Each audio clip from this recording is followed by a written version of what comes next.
সেবার আমার দিদিমা পড়লেন ভারী বিপদে। দাদামশাই রেল কোম্পানিতে চাকরি করতেন।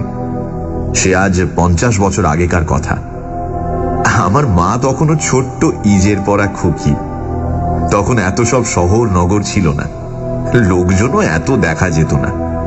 চারধারে কিছু গাছগাছালি, জঙ্গল টঙ্গল ছিল। সেই রকমই এক নির্জন জঙ্গুলে জায়গায় দাদামশাই বদলি হলেন, উত্তর বাংলায় দোমোহানিতে। মালগাড়ির গার্ড ছিলেন, তাই প্রায় সময় তাকে বাড়ির বাইরে থাকতে হতো। কখনো এক নাগাড়ে 3, 4 কিংবা 7 দিন। তারপর ফিরে এসে হয়তো একদিন মাত্র বাসায় থাকতেন, ফের মালগাড়ি করে চলে যেতেন। আমার মায়েরা 5 বোন আর 4 ভাই। দিদিমা এই মোট 9 জন ছেলে মেয়ে নিয়ে বাসায় থাকতেন। ছেলেমেয়েরা সবাই তখন ছোট ছোট, কাজেই দিদিমার ঝামেলার অন্ত নেই। এমনিতে দোমোহানি জায়গাটা ভারী সুন্দর আর নির্জন স্থান। বেঁটে বেঁটে লিচু গাছে ছাওয়া, পাথরকুচি ছড়ানো রাস্তা, সবুজ মাঠ, কিছু জঙ্গলও ছিল। লোকজন বেশি নয়। একধারে রেলের সাহেবদের পাকা কোয়ার্টার, আর অন্য ধারে রেলের বাবুদের জন্য আধ পাকা কোয়ার্টার। একটা স্কুল ছিল ক্লাস 8 পর্যন্ত। একটা রেলের ইনস্টিটিউট ছিল, যেখানে প্রতি বছর 2-3 বার কেদার রায় বা টিপু সুলতান নাটক হতো। রেলের বাবুরা দল বেঁধে গ্রীষ্মকালে ফুটবল খেলতেন আর শীতকালে ক্রিকেট। বড় সাহেবরা সে খেলা দেখতে আসতেন। মাঝে মাঝে সবাই দল বেঁধে তিস্তা নদীর ধারে বা জয়ন্তিয়া পাহাড়ে চড়ুই ভাতিতেও যাওয়া হতো। ছোট আর নির্জন হলেও বেশ আমোদে জায়গা ছিল এই দোমোহানি। দোমোহানিতে যাওয়ার পরই কিন্তু সেখানকার পুরনো লোকজনেরা এসে প্রায় দাদামশাই আর দিদিমাকে একটা বিষয়ে খুব হুঁশিয়ার করে দিয়ে যেতেন। কেউ কিছু ভেঙে বলতেন না। যেমন স্টোর কিপার অক্ষয় সরকার দাদামশাইকে একদিন বললেন, এই জায়গাটা কিন্তু তেমন ভালো নয় চাটুজ্জে, লোকজন সব বাজিয়ে নেবেন, হুট হাট যাকে তাকে ঘর ধরে ঢুকতে দেবেন না। কিংবা আরেকদিন পাশের বাড়ির পালিত গিন্নি এসে দিদিমাকে হেসে হেসে বলে গেলেন, নতুন এসেছেন, বুঝবেন সব আস্তে আস্তে, চোখ নাক কান সব খোলা রাখবেন, কিন্তু ছেলেপুলেদের সামলে রাখবেন। এখানে যারা সব আছে তারা ভালো নয়। দিদিমা ভয় খেয়ে বললেন, কাদের কথা বলছেন দিদি? পালিত গিন্নি শুধু বললেন, সে আছে, বুঝবেন কোন। তারপর থেকে দিদিমা একটু ভয়ে ভয়ে থাকতে লাগলেন। একদিন হলো কি, পুরনো ঝি সুখিয়ার দেশ থেকে চিঠি এলো যে তার ভাসুরপোর খুব বেমার হয়েছে, তাই তাকে যেতে হবে। 1 মাসের ছুটি নিয়ে সুখিয়া চলে গেল। দিদিমা নতুন ঝি খুঁজছেন। তা হঠাৎ করে পরদিন সকালেই একটা আধবয়সী বউ এসে বলল, ও মা, ঝি রাখবেন নাকি? আমার নাম কমলা। দিদিমা দোনামোনা করে তাকে রাখলেন। সে দিব্যি কাজকর্ম করে, খায় দায়, বাচ্চাদের গল্প বলে ভোলায়। দিন 2 পর পালিত গিন্নি একদিন সকালে এসে বললেন, নতুন ঝি রাখলেন নাকি দিদি? কই দেখি তাকে। দিদিমা ডাকতে গিয়ে দেখেন কলতলায় এঁটো বাসন ফেলে রেখে ঝি কোথায় হাওয়া হয়ে গেছে। অনেক ডাকাডাকিতেও পাওয়া গেল না। পালিত গিন্নি মিচকি হেসে হেসে বললেন, ওদের ওই রকমই ধারা। ঝিটার নাম কি বলুন তো? দিদিমা বললেন, কমলা। পালিত গিন্নি মাথা নেড়ে বললেন, চিনি, হালদার বাড়িতেও ওকে রেখেছিল। দিদিমা অতিষ্ঠ হয়ে বললেন, আচ্ছা কি ব্যাপার বলুন তো? পালিত গিন্নি শুধু শ্বাস ফেলে বললেন, সব কি খুলে বলা যায়? এখানে এই হচ্ছে ধারা, কোনটা মানুষ আর কোনটা মানুষ নয় তা চেনা ভারী মুশকিল। এবার দেখে শুনে একটা মানুষ ঝি রাখুন। এই বলে চলে গেলেন পালিত গিন্নি। আর দিদিমা আকাশ পাতাল ভাবতে লাগলেন। কমলা অবশ্য একটু বাদেই ফিরে এলো। দিদিমা তাকে ধমক দিয়ে বললেন, কমলা, কমলা, কোথায় গিয়েছিলে? সে মাথা নিচু করে বলল, ও মা, লোকজন এলে আমাকে সামনে ডাকলে না আমি বড় লজ্জা পাই। কমলা থেকে গেল, কিন্তু দিদিমার মনের খটকা ভাবটা গেল না। ওদিকে দাদা মশাইয়েরও এক বিচিত্র অভিজ্ঞতা হলো। একদিন লাইনে গেছেন, নিশুতি রাতে মালগাড়ি যাচ্ছে ডুয়ার্সের গভীর জঙ্গলের ভেতর দিয়ে। দাদামশাই ব্রেক ভ্যানে বসে ঝিমোচ্ছেন। হঠাৎ গাড়িটা দাঁড়িয়ে গেল। তা মালগাড়ি যেখানে সেখানে দাঁড়ায়, স্টেশনের পয়েন্টসম্যান আর অ্যাসিস্ট্যান্ট স্টেশন মাস্টাররা অনেক সময় রাত বিরেতে ঘুমিয়ে পড়ে, সিগন্যাল দিতে ভুলে যায়। সে আমলে এরকম হামেশা হতো। সেই রকমই কিছু হয়েছে ভেবে দাদামশাই বাক্স থেকে পঞ্জিকা বের করে পড়তে লাগলেন। পঞ্জিকা পড়তে তিনি বড় ভালোবাসতেন। গাড়ি দাঁড়িয়ে আছে তো আছেই। হঠাৎ দাদামশাই শুনতে পেলেন ব্রেক ভ্যানের পেছনে লোহার সিঁড়ি বেয়ে কে যেন গাড়ির ছাদে উঠছে। দাদামশাই মুখ বার করে কাউকে দেখতে পেলেন না। ফের শুনলেন একটু দূরে কে যেন ওয়াগনের পাল্লা খোলার চেষ্টা করছে। খুব চিন্তায় পড়লেন দাদামশাই। ডাকাতরা অনেক সময় সাট করে সিগন্যাল বিগড়ে দিয়ে গাড়ি থামায়, মালপত্র চুরি করে।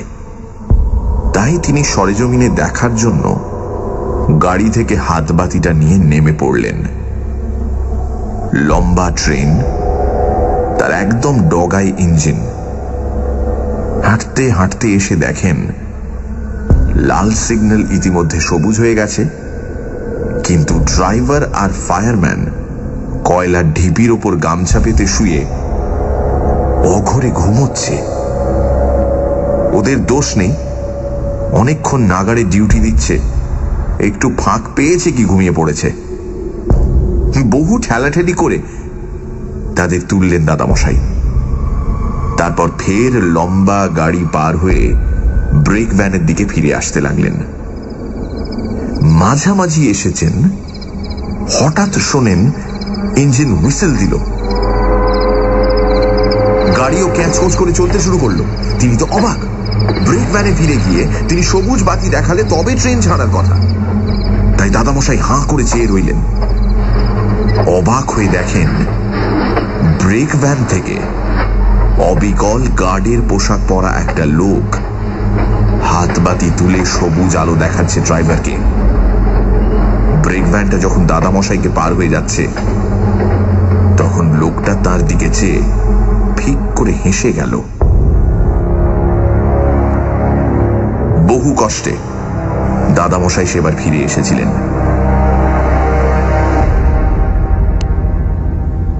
সেবার ম্যাজিশিয়ান প্রফেসর ভট্টাচার্য চা বাগানগুলোতে ঘুরে ঘুরে ম্যাজিক দেখিয়ে দোমোহানিতে এসে পৌঁছলেন। তিনি এলেবেলে খেলা দেখাতেন, দড়ি কাটার খেলা, তাসের খেলা, আগুন খাওয়ার খেলা। তা দোমোহানির মতো গঞ্জ জায়গায় সেই খেলা দেখতেই লোক ভেঙে পড়ল। ভট্টাচার্য স্টেজের উপর দাঁড়িয়ে প্রথম দৃশ্যে একটু বক্তৃতা করছিলেন, হাতে ম্যাজিকের ছোট্ট কালো লাঠি।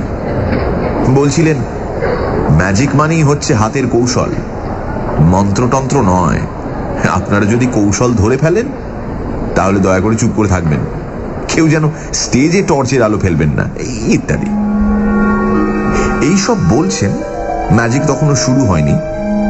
হঠাৎ দেখা গেল তার হাতের লাঠিটা হঠাৎ হাত থেকে শূন্যে উঠে ডিগবাজি খেল, তারপর আবার আস্তে আস্তে ফিরে গেল ম্যাজিশিয়ানের হাতে।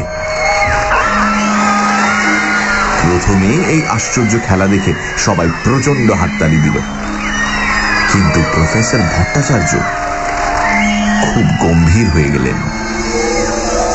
এর পরের খেলা, ব্ল্যাকবোর্ডে দর্শকেরা চক দিয়ে যা খুশি লিখবেন, আর প্রফেসর ভট্টাচার্য চোখ বাঁধা অবস্থায় তা বলে দেবেন। কিন্তু আশ্চর্য, প্রফেসর ভট্টাচার্যের এই খেলাটা মোটেই সেরকম হলো না। দর্শকরা কে গিয়ে ব্ল্যাকবোর্ডে লিখবেন এ নিয়ে এ ওকে ঠেলছেন। প্রফেসর ভট্টাচার্য চোখের উপর ময়দার লেচি আর কালো কাপড় বেঁধে দাঁড়িয়ে সবাইকে বলছেন, চলে আসুন, সংকোচের কিছু নেই, আমি বাঘ ভাল্লুক নই, আরে আসুন আসুন, ইত্যাদি। সে সময় হঠাৎ দেখা গেল টেবিলের উপর রাখা চকের টুকরোটা নিজে থেকেই লাফিয়ে উঠল, শূন্যে ভেসে গিয়ে ব্ল্যাকবোর্ডের উপর লিখতে লাগলো, professor Bhattacharya is the best magician of the world. এই অসাধারণ খেলা দেখে দর্শকরা ফেটে পড়ল উল্লাসে, আর ভট্টাচার্য কাঁদো কাঁদো হয়ে চোখ বাঁধা অবস্থায় বলতে লাগলেন, কি হয়েছে, কি হয়েছে? এবং তারপর তিনি আরো গম্ভীর হয়ে গেলেন। আগুন খাওয়ার খেলাতেও আশ্চর্য ঘটনা ঘটালেন তিনি। কথা ছিল মশাল জেলে সেই মশালটা মুখে পুরে আগুনটা খেয়ে ফেলবেন। তাই করলেন, কিন্তু তারপরই দেখা গেল ভট্টাচার্য হাঁ করতেই তার মুখ থেকে সাপের জিভের মতো আগুনের হলকা বেরিয়ে আসছে। পরে তাসের খেলা যখন দেখাচ্ছেন, তখনও দেখা গেল কথা বলতে গেলেই আগুনের হলকা বেরোয়। দর্শকরা দাঁড়িয়ে উঠে সাধুবাদ দিতে লাগলো, কিন্তু ভট্টাচার্য খুব কাঁদো কাঁদো মুখে 4-5-7 গ্লাস জল খেতে লাগলেন ওই স্টেজের উপর দাঁড়িয়েই। তবু হাঁ করলেই আগুনের হলকা বেরোয়। তখনকার মফস্বল শহরের নিয়ম ছিল, বাইরে থেকে কেউ এরকম খেলা টেলা দেখাতে এলে তাকে কিংবা তার দলকে বিভিন্ন বাসায় সবাই আশ্রয় দিতেন। প্রফেসর ভট্টাচার্য আমাদের মামার বাড়িতে উঠেছিলেন। রাতে খেতে বসে দাদামশাই তাকে বললেন, আপনার খেলা গণপতির চেয়েও ভালো, অতি আশ্চর্য খেলা। ভট্টাচার্য বললেন, হ্যাঁ, অতি আশ্চর্য খেলা, আমি এরকম আর দেখিনি। দাদামশাই অবাক হয়ে বললেন, সে কি, তো আপনি দেখালেন?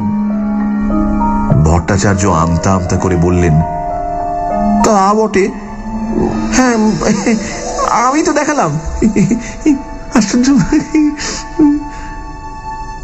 তাকে খুবই বিস্মিত মনে হচ্ছিল। সানডে সাসপেন্স, শুধুমাত্র radio Mirchi 98.3 FM A. It's hot. গল্পের পরবর্তী অংশ ব্রেকের পর।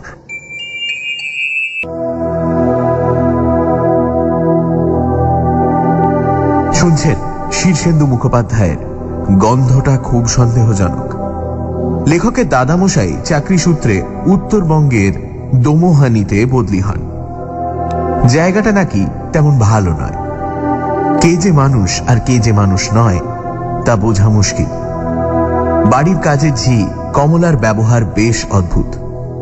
ওদিকে আবার স্টেশনে অবিকল দাদামশাইয়ের মতো গার্ডের পোশাক পরে একটি লোক ট্রেন চালু করে দেয়, সেটাও স্বাভাবিক নয় মোটেই। ম্যাজিশিয়ান প্রফেসর ভট্টাচার্যের সঙ্গে ম্যাজিক দেখানোর সময় ঘটে অদ্ভুত উড়ে ঘটনা। তারপর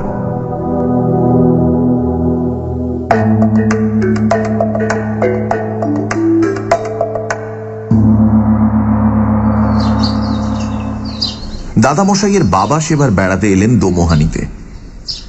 বাসায় পা দিয়েই বললেন, তোদের ঘর ধরে একটা আষ্টে গন্ধ কেন রে?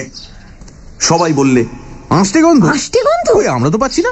আমরা তো পাচ্ছি না। হ্যাঁ, আমরা তো পাচ্ছি না। দাদামশাইয়ের বাবা ধার্মিক মানুষ, খুব পণ্ডিত লোক। মাথা নেড়ে বললেন, আলবাত আষ্টে গন্ধ। সে শুধু তোদের বাসাতেই নয়, স্টেশনে নেমেও গন্ধটা পেয়েছিলাম। পুরো এলাকাতেই যেন আষ্টে আষ্টে গন্ধ একটা। কমলা দাদামশাইয়ের বাবাকে দেখেই গা ঢাকা দিয়েছিল। অনেক ডাকাডাকিতেও সামনে এলো না। দিদিমার তখন ভারী মুশকিল, একা হাতে সব সামলাতে হচ্ছে। দাদামশাইয়ের বাবা সব দেখে শুনে খুব গম্ভীর হয়ে বললেন, এসব ভালো কথা নয়, গন্ধটা খুব সন্দেহজনক। সেদিনই বিকেলে স্টেশন মাস্টার হরেন সমাদ্দারের মা এসে দিদিমাকে আড়ালে ডেকে বললেন, কমলা আমাদের বাড়িতে গিয়ে বসে আছে, তা বলি বাছা, তোমার শ্বশুর ধার্মিক লোক, সে ভালো, কিন্তু উনি যদি জপ তপ বেশি করেন, ঠাকুর দেবতার নাম ধরে ডাকাডাকি করেন, তাহলে কমলা এ বাড়িতে থাকে কি করে? দিদিমা অবাক হয়ে বললেন, এসব কি কথা বলছেন মাসিমা? আমার শ্বশুর জপ তপ করলে কমলার অসুবিধে কি? সমাদ্দারের মা তখন দিদিমার থুতনি নেড়ে দিয়ে বললেন, ও হরি, তুমি বুঝি জানো না? তাই বলি বাছা, দোমোহানি সবাই জানে যে এ হচ্ছে ওই দলেরই রাজত্ব। ঘরে ঘরে ওরাই তো সব ঝি চাকর খাচ্ছে। বাইরে থেকে চেহারা দেখে কিচ্ছুটি বুঝবে না, ওরা হচ্ছে সেই তারা। কারা?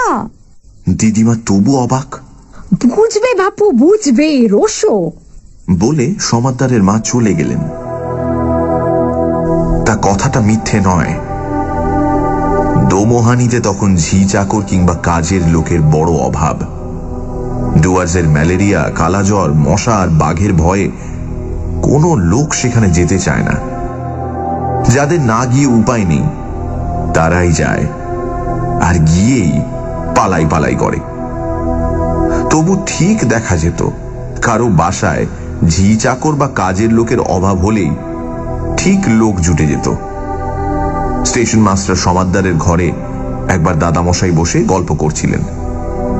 সমাদ্দার একটা চিঠি লিখছিলেন, সেটা শেষ করেই ডাকলেন, ওরে কে আছিস? বলা মাত্র একটা ছোকরা মতো লোক এসে হাজির। সমাদ্দার তার হাতে চিঠিটা দিয়ে বললেন, যা এটা ডাকে দিয়ে আয়। দাদামশাই তখন জিজ্ঞেস করলেন, লোকটাকে নতুন রেখেছেন নাকি? সমাদ্দার মাথা নেড়ে বললেন, না না, ভাই ফরমাস খেটে দিয়ে যায় আর কি। খুব ভালো, ওরা ডাকলেই আসে, লোক টোক নয়, ওরাই। তাই তো। মামাদের বাড়িতে প্রাইভেট পড়াতেন ধর্মদাস নামে একজন বেটে আর ফর্সা ভদ্রলোক। তিনি থিয়েটারে মেয়ে সেজে এমন মিহি গলায় মেয়েলি পাঠ করতেন যে বোঝাই যেত না তিনি মেয়ে না ছেলে।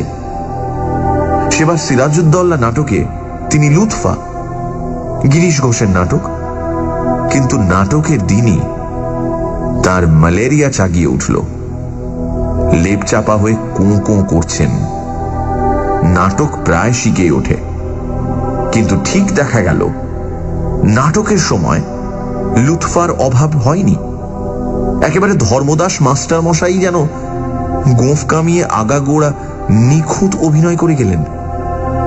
কেউ কিচ্ছু টের পেল না, কিন্তু ভেতরকার কয়েকজন ঠিকই জানত যে সেদিন ধর্মদাস মাস্টার মশাই মোটেই স্টেজে নামেননি। নাটকের শেষে দাদামশাই সমাদ্দার মশাইয়ের সঙ্গে ফিরে আসছিলেন।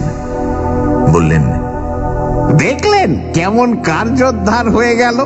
একটু খোনা সুরও কেউ টের পায়নি। দাদামশাই তখন চেপে ধরলেন সমাদ্দারকে। মশাই, রহস্যটা কি একটু খুলে বলবেন? সমাদ্দার হেসে সাতখানা হয়ে বললেন, সবই তো বোঝেন মশাই, একটা নীতি কথা বলে রাখি, সদ্ভাব রাখলে সকলের কাছ থেকেই কাজ পাওয়া যায়। কেমন? কথাটা খেয়াল রাখবেন। মামাদের মধ্যে যারা একটু বড় তারা বাইরে খেলে বেড়াতো। মা আর বড় মাসি তখন কিছু বড় হয়েছে। অন্য মামা মাসিরা তখন নাবালক নাবালিকা। মার বড় লুডো খেলার নেশা ছিল, তো মা আর মাসি রোজ দুপুরে লুডো পেড়ে বসতো, তারপর ডাক দিত, ওরে আয় রে। অমনি টুক করে কোথা থেকে মায়ের বয়সী দুটো মেয়ে হাসি মুখে লুডো খেলতে বসে যেত। মামাদের মধ্যে যারা বড় হয়েছে সেই বড় আর মেজো মামা যেত বল খেলতে। দুটো পার্টিতে প্রায় ছেলে কম পড়তো। ছোট জায়গা তো, বেশি লোকজন ছিল না, কিন্তু কম পড়লেই মামারা ডাক দিত, এই কে খেলবি, আয়। অমনি 4-5 জন এসে হাজির হতো, মামাদের বয়সী ছেলে। খেলা কিন্তু খুব জমিয়ে দিত তারা। এই খেলা নিয়েই আর একটা কাণ্ড হলো একবার। দোমোহানির ফুটবল টিমের সঙ্গে এক চা বাগানের টিমের ম্যাচ। চা বাগান থেকে সাঁওতাল, আদিবাসী, দুর্দান্ত চেহারার খেলোয়াড় সব এসেছে। দোমোহানির বাঙালি টিম জুট করতে পারছে না। হঠাৎ দোমোহানির টিম খুব ভালো খেলা শুরু করলো। দুটো গোল শোধ দিয়ে আরো একখানা দিয়েছে। এমন সময় চা বাগান টিমের ক্যাপ্টেন খেলা থামিয়ে রেফারিকে বলল, ওরা 12 জন খেলছে। রেফারি গুনে দেখলেন না, 11 জনই। ফের খেলা শুরু হতে একটু পরে রেফারি খেলা থামিয়ে দোমোহানির ক্যাপ্টেনকে ডেকে বললেন, তোমাদের টিমে 4-5 জন এক্সট্রা লোক খেলছে। দুর্দান্ত সাহেব রেফারি। সবাই ভয় পায়। দোমোহানির ক্যাপ্টেন বুক ফুলিয়ে বলল, হ্যাঁ গুনে দেখুন। 1 2 3 4 5 6 7 8 9 10 11 that's all. রেফারি গুনে দেখে আহম্বক, 11 জনই। দোমোহানির টিম আরো 3টে গোল দিয়ে দিয়েছে। রেফারি আবার খেলা থামিয়ে ভীষণ রেগে চেঁচিয়ে বললেন, There are at least 10 extra men in this team. দর্শকদেরও তাই মনে হয়েছে। গুনে দেখা যায় 11 জন, কিন্তু খেলা শুরু হতেই যেন ঘাসের বুকে লুকিয়ে থাকা কিংবা বাতাসের মধ্যে মিলিয়ে থাকা সব খেলোয়াড় পিল পিল করে নেমে পড়ে মাঠের মধ্যে। রেফারি দোমোহানি টিমকে লাইন আপ করিয়ে সকলের মুখ ভালো করে দেখে বললেন, শেষ 3টে গোল যারা করেছে তারা কই? তাদের তো দেখছি না। একটা কালো ঢেঙা ছেলে, একটা বেটে আর ফর্সা, আর একটা সরের মতো। কই তারা? দোমোহানির ক্যাপ্টেন মিনমিন করে সাফাই গাইল। তাতে রেফারি আরো রেগে টং। চা বাগানের টিমও ভ্যাবাচাকা খেয়ে হাঁপসে পড়েছে, কিন্তু কেউ কিচ্ছু বুঝতে পারছে না। খেলা অবশ্য বন্ধ হয়ে গেল। দাদামশাইয়ের বাবা লাইনের ধারে দাঁড়িয়ে খেলার হালচাল দেখে বললেন, আবার সেই গন্ধ। এখানেও একটা রহস্য আছে, বুঝলে সমাদদার? স্টেশন মাস্টার সমাদদার পাশেই ছিলেন। বললেন, ব্যাটারা একটু বাড়াবাড়ি করে ফেলেছে। কে? কাদের কথা বলছো? সমাদদার এড়িয়ে গেলেন। দাদামশাইয়ের বাবা দীর্ঘশ্বাস ছেড়ে বললেন, গন্ধটা খুব সন্দেহজনক। দাদামশাইয়ের বাবা সবই লক্ষ্য করতেন আর বলতেন, এসব ভালো কথা নয়। এই গন্ধটা কিন্তু খুব সন্দেহজনক। ও বৌমা, এসব কি দেখছি তোমাদের এখানে? হুট বলতেই সব মানুষজন এসে পড়ে কোত্থেকে, আবার হুশ করে মিলিয়ে যায়। কাল মাঝরাতে উঠে একটু তামাক খাওয়ার ইচ্ছে হলো, উঠে বসে কেবলমাত্র আপন মনে বলেছি একটু তামাক খাই, অমনি একটা কে যেন বলে উঠলো, এই যে বাবু মশাই, তামাক সেজে দিচ্ছি। অবাক হয়ে দেখি সত্যি একটা লোক কলকে ধরিয়ে এনে হুঁকোয় বসিয়ে দিয়ে গেল। এরা সব কারা? দিদিমা আর কি উত্তর দেবেন, চুপ করে থাকেন। দাদামশাইও বেশি উচ্চবাচ্য করেন না, বোঝেন সবই। কিন্তু দাদামশাইয়ের বাবা কেবলই চারধারে বাতাস শুঁকে শুঁকে বেড়ান আর বলেন, এ ভালো কথা নয়,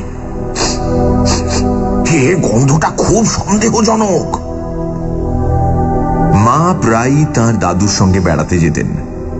রাস্তাঘাটে লোকজন কারুর সঙ্গে দেখা হলে তারা সব প্রণাম বা নমস্কার করে সম্মান দেখাতো দাদামশাইয়ের বাবাকে।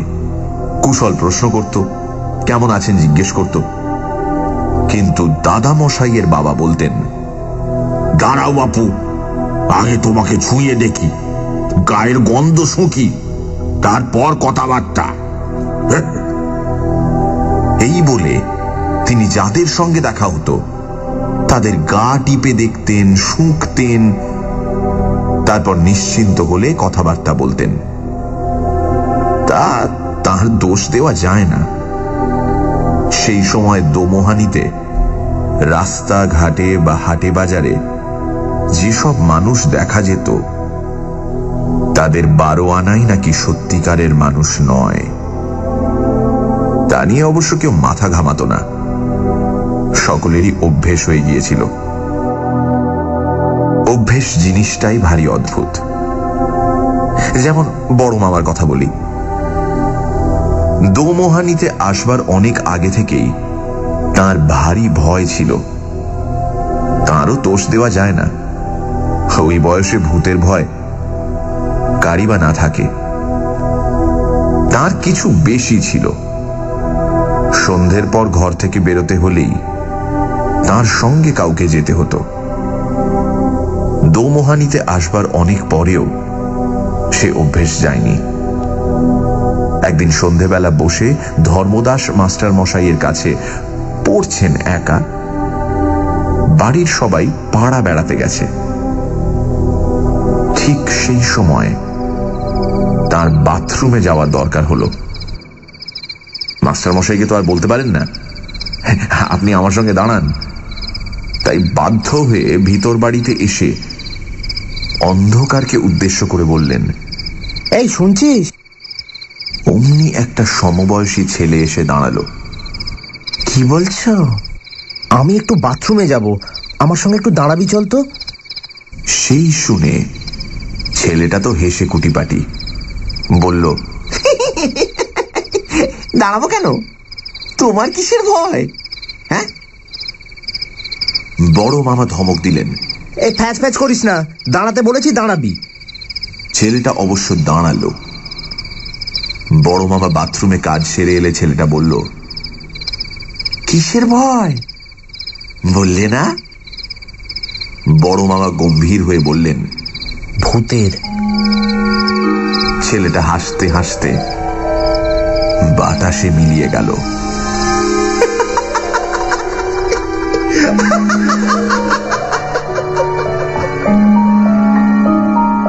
বড় মামা রেগে গিয়ে বিড়বিড় করে বললেন, খুব ফাজিল হয়েছো তোমরা। তা এইরকম সব হতো দোমোহানিতে। কেউ গা করতো না। কেবল দাদামশাইয়ের বাবা বাতাস শুঁকতেন, লোকের গা শুঁকতেন। একদিন বাজার থেকে ফেরার পথে তার হাতে মাছের ছোট্ট খালুই, তাতে শিঙি মাছ নিয়ে আসছিলেন।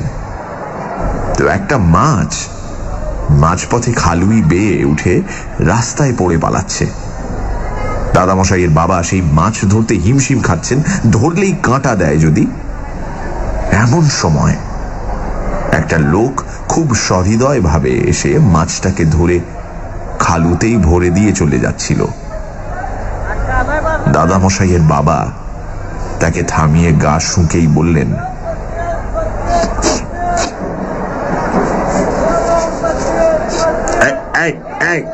দাঁড়াও দাঁড়াও, কাছে এসো কাছে এসো। এ তো ভালো কথা নয়, গন্ধটা খুব সন্দেহ। তুমি কে? তোমরা তোমরা কারা? হ্যাঁ?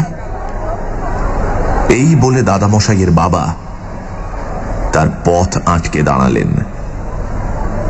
লোকটা কিন্তু ঘাবড়ালো না। একটু ঝুঁকে দাদামশাইয়ের বাবার গা শুঁকে সেও বলল, এ তো ভালো নয়।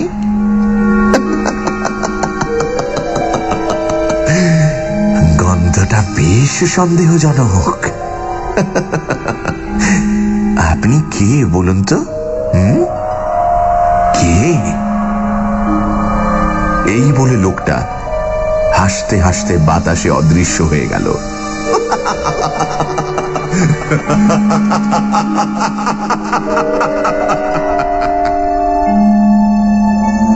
দাদামশাইয়ের বাবা আর গন্ধের কথা বলতেন না। একটু গম্ভীর থাকতেন ঠিকই, ভূতের অপমানটা তার প্রেস্টিজে খুব লেগেছিল। একটা ভূত তার গা শুঁকে ওই কথা বলে গেছে, ভাবা যায়?